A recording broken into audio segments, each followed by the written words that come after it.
Imagine the beaches of Dunkirk, May 26th, 1940. Before you lies the English Channel, just 40 kilometers to the safety of England. Behind you, the Wehrmacht, Guderian's Panzerfausts, and armored divisions that have pierced through France in just 2 weeks. You are one of the 400,000 Allied soldiers trapped on this sliver of French coastline. The Germans have you in a bag. The Luftwaffe circles the beach like vultures. The bay is shallow. Large ships can't approach any closer. Churchill knows he can save at most 30,000 men. The rest? Prisoners. Or worse. You have 72 hours. This is the story of Operation Dynamo, the story of the largest evacuation in military history. Told from 3 perspectives: the soldiers on the beach, the civilian sailors in small boats, and the RAF pilots fighting for the skies above the Channel. 72 hours between life and death. The clock is ticking. Harold Walker, a private in the Royal Army Medical Corps, arrived in Dunkirk at dawn on May 26th. In his diary, he wrote, "I thought I'd seen chaos in France, but this was hell on earth." Let's look at the numbers. 280,000 British soldiers and 120,000 French and Belgian troops reach Dunkirk. Columns of men stretch for miles. Most have discarded their weapons, helmets, and backpacks. The only thing that matters now is reaching the beach. But the beach is a death trap. Dunkirk has 2 main beaches, Malo-les-Bains and Bray Dunes. Long, wide, sandy. Perfect for tourists. A nightmare for evacuation. The water is so shallow that large ships must anchor half a kilometer from the shore. Soldiers must wade through the freezing water, sometimes up to their necks, waiting for hours for rescue boats. General Harold Alexander, commanding the rear guard, watches the beach through binoculars. He sees thousands of men lined up in long, orderly queues, walking straight into the sea. British discipline. Even in the face of annihilation, they stand in line. But then they hear it. That distinctive screaming sound. Stukas. Junkers Ju-87, the German dive bomber. Hermann Göring promised Hitler that the Luftwaffe would take care of the trapped Allies. And the Stukas begin their work. Sergeant Thomas Myers of the 2nd Division recalls, "You see it dive. You hear that hellish scream. The Germans had installed special sirens in them to terrify us. And it works. The guys dive for the sand, cover their heads. But on an open beach, there's nowhere to hide." The first day of the evacuation ends in disaster. Only 7,669 men have been evacuated. At this rate, the operation will take nearly 2 months. The Germans need just a few days to close the noose. The Admiralty in London knows this can't continue. Something desperate is needed. Something no army has ever tried before. Then, Vice Admiral Bertram Ramsay, coordinating the operation from the tunnels beneath Dover Castle, gives the most desperate order in British naval history. He sends a call out to all civilian boat owners along the southern coast of England. May 27th, early morning. In the ports from Ramsgate to Sheerness, strange vessels begin to dock. These aren't warships. They are fishing boats, private yachts, river barges, rescue boats, even river ferries. Charles Lightoller is 66 years old. He's already stared death in the face. He was the 2nd officer on the Titanic. He survived. Now he stands on the deck of his private yacht, Sundowner, 12 meters long with a cabin for 4, and reads the telegram from the Admiralty. Immediate order. Dunkirk. Evacuation. Report to Dover. His wife tries to stop him. He's too old, she says. It's suicide, she says. Lightoller packs sandwiches, lights his pipe, and starts the engine. His son comes along. Together, they head toward France. He's not alone. Over the next 24 hours, 850 private boats set off for Dunkirk. Fishermen, businessmen, students, retirees. Some have sailing experience, others can barely start the engine. Why are they doing this? Joseph Wynne, the owner of a small fishing boat, Letitia, would later write, "It wasn't about patriotism, not about the king. We just knew there were our boys on that beach. Someone's son, someone's husband, someone's brother. And they needed help. So we're going." But this isn't a romantic mission. The English Channel, even in May, is treacherous. Sea mines drift just below the surface. U-boats patrol the dark waters. and the Luftwaffe bombs everything that moves.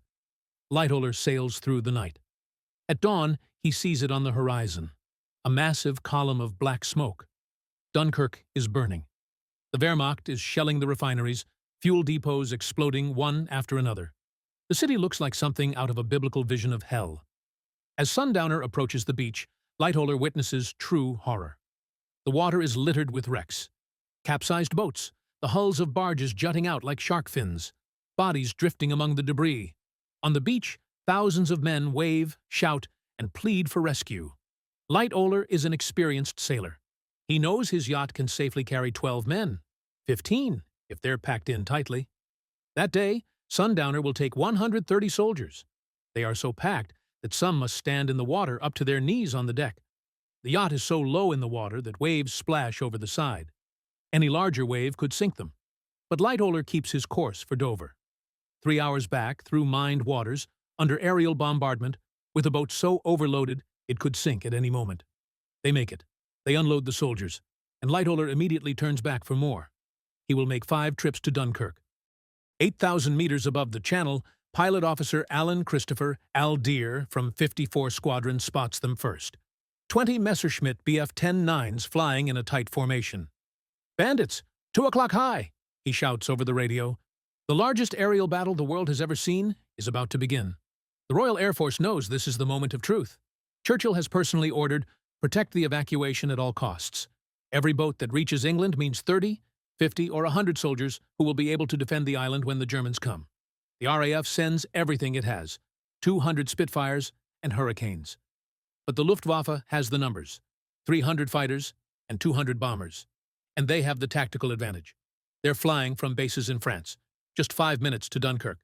The RAF must fly from England, 20 minutes there, 20 minutes back. This means short patrols, little time over the target, and constant fuel concerns. Al Deer, a 23-year-old New Zealander, is one of the RAF's top pilots. But even he wasn't prepared for what he would face. The Spitfire was fast, agile, a beautiful machine, he would later recall, but the Messerschmitt 109 was just as good. In some aspects better. We fought opponents who were as skilled as we were, with equipment as good as ours. It wasn't an easy scrap. It was a fight for survival. On May 27th, around noon, Deer engages in a fierce dogfight with 3 Messerschmitts. He shoots one down. The second hits his engine. Deer is forced to make an emergency landing on a beach near Dunkirk. He lands among the very soldiers he was supposed to protect. The men on the beach look at him with anger. "Where were you?" they shout. "Where the hell is the RAF?" This is the tragic misunderstanding of the Dunkirk operation. The RAF fights mainly at high altitudes, 8,000 to 10,000 meters above the beach. From there, they intercept German bombers before they can drop their payloads. They chase off the fighters before they dive onto the boats. But from the beach, none of this is visible. The soldiers only see Stukas diving on them and think the RAF has abandoned them. The truth is different. During the 9 days of the Battle of Dunkirk, the RAF will lose 145 aircraft, 99 pilots will be killed, but they will shoot down 240 German planes. It is the RAF that prevents a total massacre on the beaches.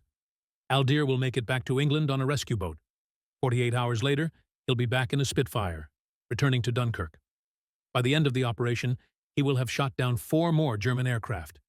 He will survive the war with 22 confirmed kills. May 28th, the second day of the evacuation. The situation is critical. General John Vereker, Lord Gort, the commander of the British Expeditionary Force, faces the hardest decision of his life. He knows they can't evacuate everyone. He knows he has to set priorities. He issues an order that will forever mark the history of Dunkirk. Priority for the British. The French feel betrayed. Their soldiers are also standing in line. They're also wading through icy water. They're also dying under bombs. But British boats take their own first. French General Fagalde, in charge of defending Dunkirk, is furious.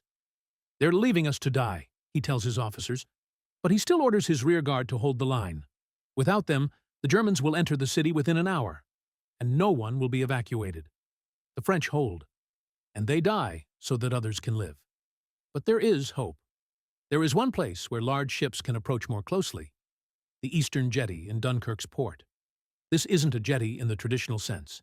It's a long wooden structure, a narrow pier on stilts, stretching almost 1.5 kilometers into the sea. It was built for small boats. No one had ever used it for large vessels. It's fragile, unstable, and could collapse at any moment.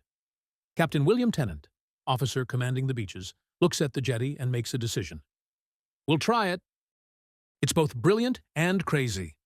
Large ships, destroyers, freighters, begin to dock at the wooden jetty. Thousands of soldiers line up on the narrow pier. Sometimes they wait 8-10 hours. The jetty sways under their weight. At night, there's no lighting. One wrong step, and you fall into the water. But it works. By May 29th, 50,000 men have been evacuated from the jetty. Later that evening, something happens that will change everything. The destroyer HMS Wakeful docks at the jetty. It takes 640 soldiers, twice its normal limit. It departs at midnight 30. An hour later, while crossing the dark channel, it's hit by a torpedo from a German motor torpedo boat. The ship sinks in 15 seconds. 640 men in the freezing water. Most can't swim. Their heavy uniforms and boots drag them to the bottom. About 200 scream for help. The rest die in silence, in the darkness, so close to home. 25 survive. Private William Ridley was one of them.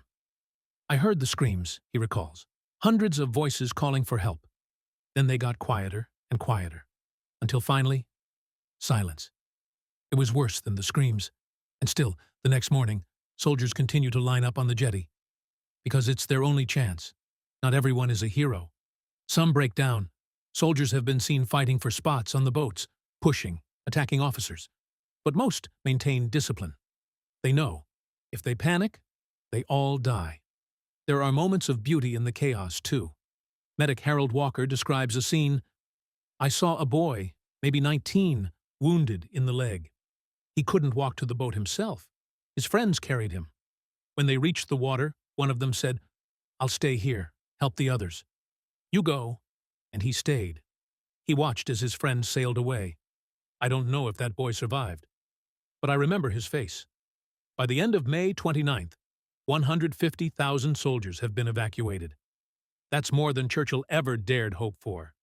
But there are still 250,000 men left. Sundowner returns for the third time.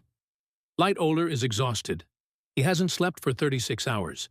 His hands tremble on the wheel, but he turns around. Other boats aren't so lucky. The barge Crested Cock takes on 75 soldiers. Too many. The water is calm when they leave Dunkirk, but halfway through, the wind picks up. The waves begin to spill over the sides. The barge starts taking on water. The captain yells, "Throw everything overboard!"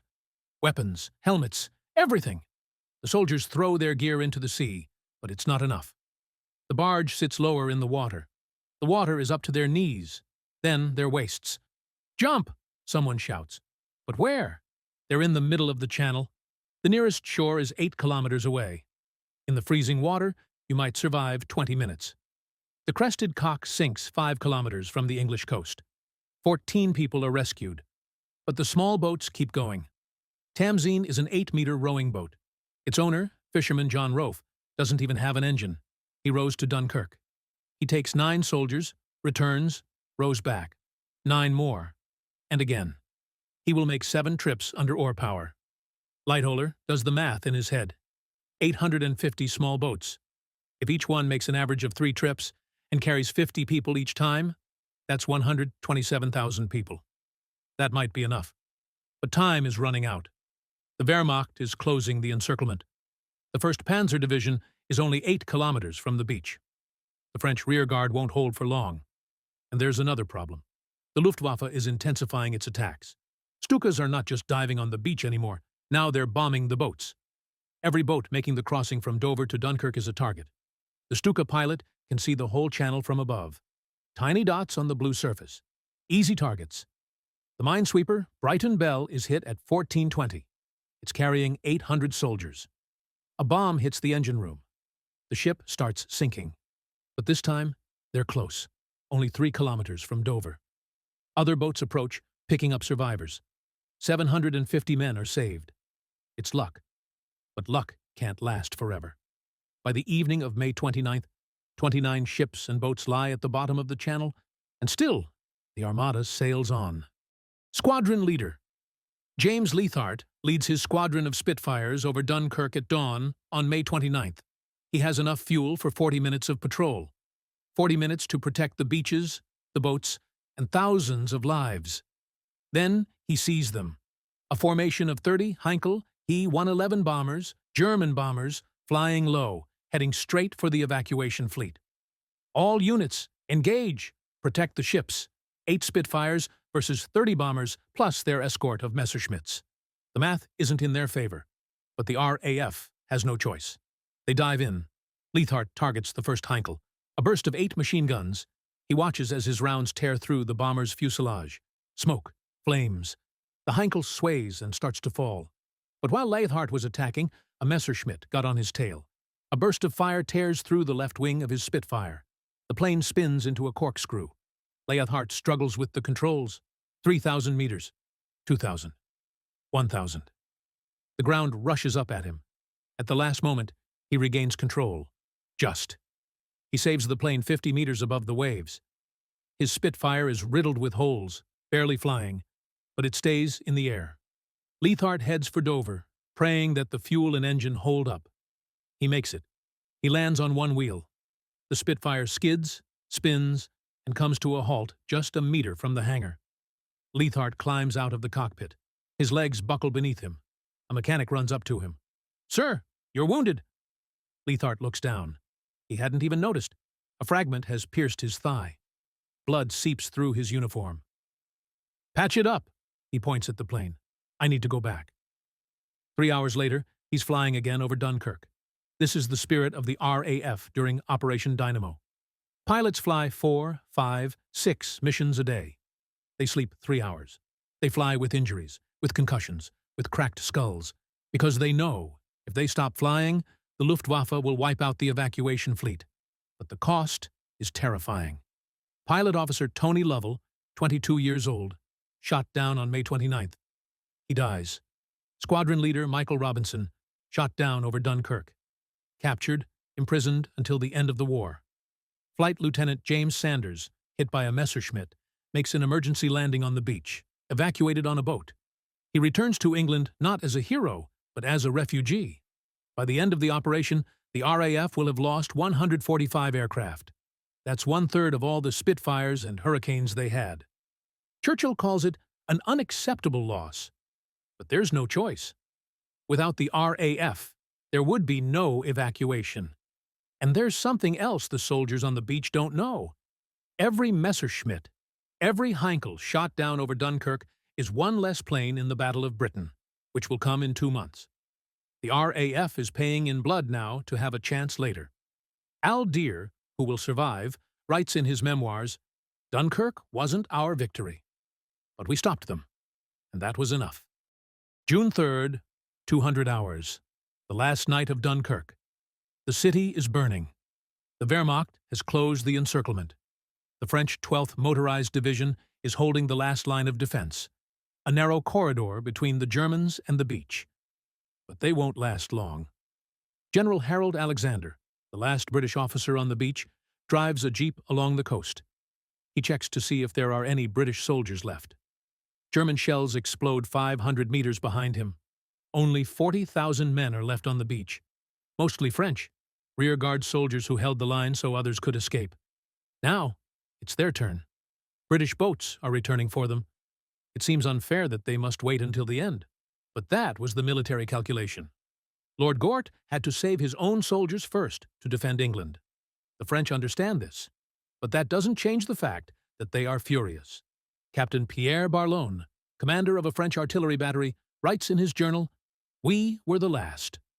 Throughout the war, we were told we were brothers in arms with the British, and then they left us to die for them. But they are still fighting, still holding the line." At 3:20, the last British destroyer, HMS Shikari, docks at the pier. It takes on 350 French soldiers. The captain receives an order. "This is the last run. The Wehrmacht is entering the city. We depart at dawn." But as Shikari is about to depart, more people run to the pier. 200 French soldiers. Dirty, exhausted, some of them wounded. The last rear guard. Just moments ago, they were shooting at the Germans just a few streets away. The captain knows the ship is already overloaded. He knows that every minute of delay increases the risk. But he looks at these men, and he cannot leave them behind. Everyone on board! Quickly! They scramble aboard. Shikari pulls away 4 minutes before the first German tanks roll onto the quay. Captain Tennant, the officer coordinating the evacuation, is the last man to leave the pier. He stands on the wooden dock, looking at the burning city. Behind him, German voices, gunfire, and the roar of tanks can already be heard. He sends the final message to the Admiralty: BEF evacuated. 4 words that mean everything. He jumps into a small motorboat. They sail into the darkness. Behind them, Dunkirk burns, but not everyone made it. 40,000 French and British soldiers are left on the beaches. The Wehrmacht surrounds them.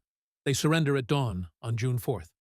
They face 5 years of captivity, a death march to German camps.